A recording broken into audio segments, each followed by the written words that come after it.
Hey, what is going on, fools of YouTube? You got AJayPay playing an NU match in Pokemon against the TheSwiftFox22. I messed my intro up, but whatever. I'm using the same NU team that I played last time in my Wi-Fi battle and my Showdown battle.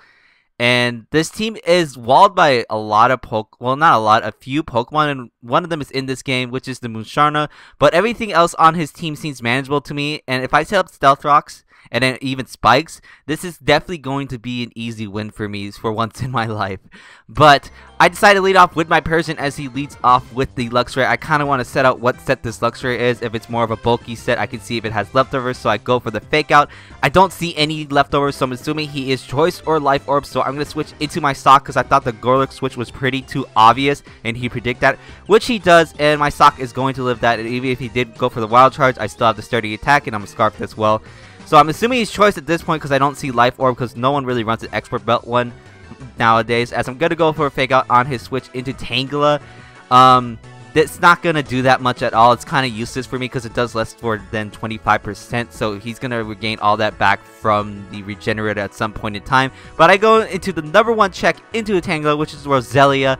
Because Tangela basically walls my whole team. However, Roselia walls the Tangela completely and threatens it out. So I'm going to set up a Spikes. One layer of Spikes as he switches Moonshiner, and usually these things like to go for Calm Minds the moment it switches in and threatens you out, so I decided to switch into my Kadabra as the It Girl is going to go for the Calm Mind. It's all beautiful Calm Minding and stuff, but I'm going to encore it into the Calm Mind to see some more Calm Minds. However, while it is entertaining seeing this thing going for the It Girl going for Calm Mind, it is still threatening because Kadabra can no longer touch it, so I'm going to have to switch out. I'm going to go into my Gorlek just to threaten this thing out / to hurt it, because the Shadow Punch is a 2 to 3 hit KO. It does less than 50%, over 50% depending on the damage roll. But he switches into Dodrio, and I know the best thing it could hit me with is a Pursuit, so I'm just going to stay in to see how much it does. It does absolutely nothing, so I'm allowed to get my Stealth Rocks up. So now I have one layer of Stealth Rocks and one layer of Spikes, as I do see his Life Orb as well. So he's going to go for a sub, thinking I can't do anything to him, but obviously I can do something to him. I have the Ice Punch. Usually Golurks carry Ice Punch. Hello? You cannot blow this Golurk known as Luke. Luke does not like getting blown.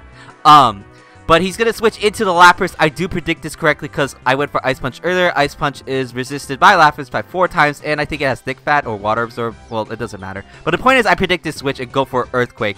So now this Lapras is basically dead because I do outspeed the Lapras, so if he stays in, it dies. If it switches out, it switches back in later. It's going to die from the Stealth Rocks and Spikes. So Lapras absolutely did nothing in this match, as he's going to switch into his All-Star to take the Shadow Punch, and his All-Star takes the Shadow Punch extremely well. Such a bulky Pokemon Tangela is, speaking like Yoda. Switching out to Roselia, I thought it was kind of obvious, but he still goes for the Giga Drain, I guess. So I guess he didn't predict that, go for a double switch or something at this point. But he's going to switch out to his Flareon, and here comes a series of unfortunate events for him, like that book with the 3 orphans. That's a pretty good book. I'm going to go for the Sludge Bomb, as he does take Stealth Rocks and Spikes damage. I do get the crit and the Toxic Poison on it, and then it's just going to die from the after turn effect. So Flareon did absolutely nothing too. The crit somewhat matters, but towards the outcome of the game, it doesn't. And it's a Guts Boost to sit with the Toxic Orb, so it would have killed itself anyways. But the point is, the crit did matter.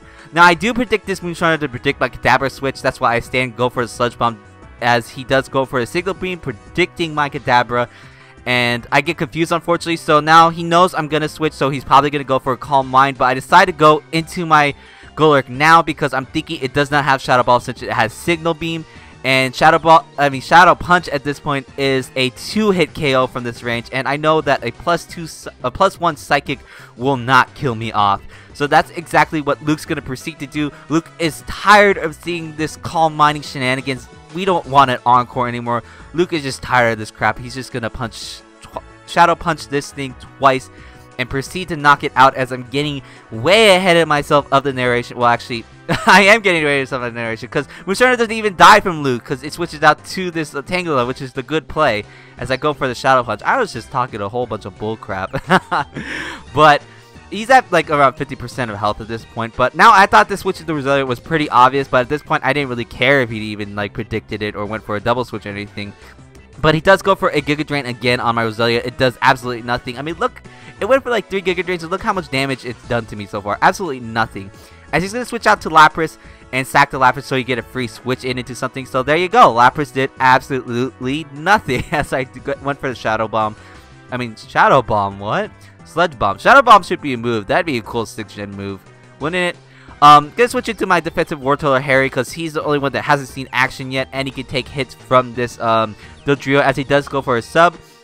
I thought this sub was kind of like useless. It just kind of delayed the game a bit because you just lowering your survivability because you have Life Orb as well with the sub. I never really understood sub Life Orb, like that just lowers your survivability. But I used to use one of those pokes before with sub and Life Orb, but I don't know, that's my feelings on it. As look at that, feelings comes into play. I did not actually plan that. That was funny. I do switch into my Kadabra because I thought Golurk was pretty obvious again. That, and I do have the Focus Sash with the Kadabra, so even if he does go for a Wild Charge of some sort, I would still be alive. But I see he's going for Hidden Power. If he is Choice Scarf, which he is, and outspeeds me, Kadabra's not going to die. If he wasn't Choice Scarf, I could just outspeed him, go for a second, proceed to knock him out. So either way, it's a free knockout for me for anything at this point. So at this point, he switches to Musharna. Musharna is going to die from the Stealth Rocks and the Spikes. And then he has one more poke left, which is going to be this all-star known as Tangela. While it walls my team, it unfortunately, like I said, does not wall little Ray, making the roses rain all day. So he's going to set up a sub. I don't know why he sets up a sub, but I guess he's kind of delaying for time at this point. At this point, I would have ran, as he does go for a useless Leech Seed. And then I'm just going to proceed to knock him out with the Sludge Bomb. It's going to be a 6-0 victory on my part. All my pokes lived, as we're going to go to the key play of the battle. And the key play, well, there's two actually. The first key play is setting up the Spikes and the Stealth Rocks. And then the second key play was predicting the Dodrio switching out and going into Lapras and me going for the Earthquake, because that allowed me to make this Lapras useless, because Lapras could no longer do anything because I outsped the Lapras, so I would have killed it off. And then if it switched it out, which it did, it would die from Stealth Rocks and Spikes. Same with the Flareon as well, as I did predict a, well, I didn't really predict a switch, but the moment it took damage, it basically died from the Stealth Rocks and the Spikes and my hacks.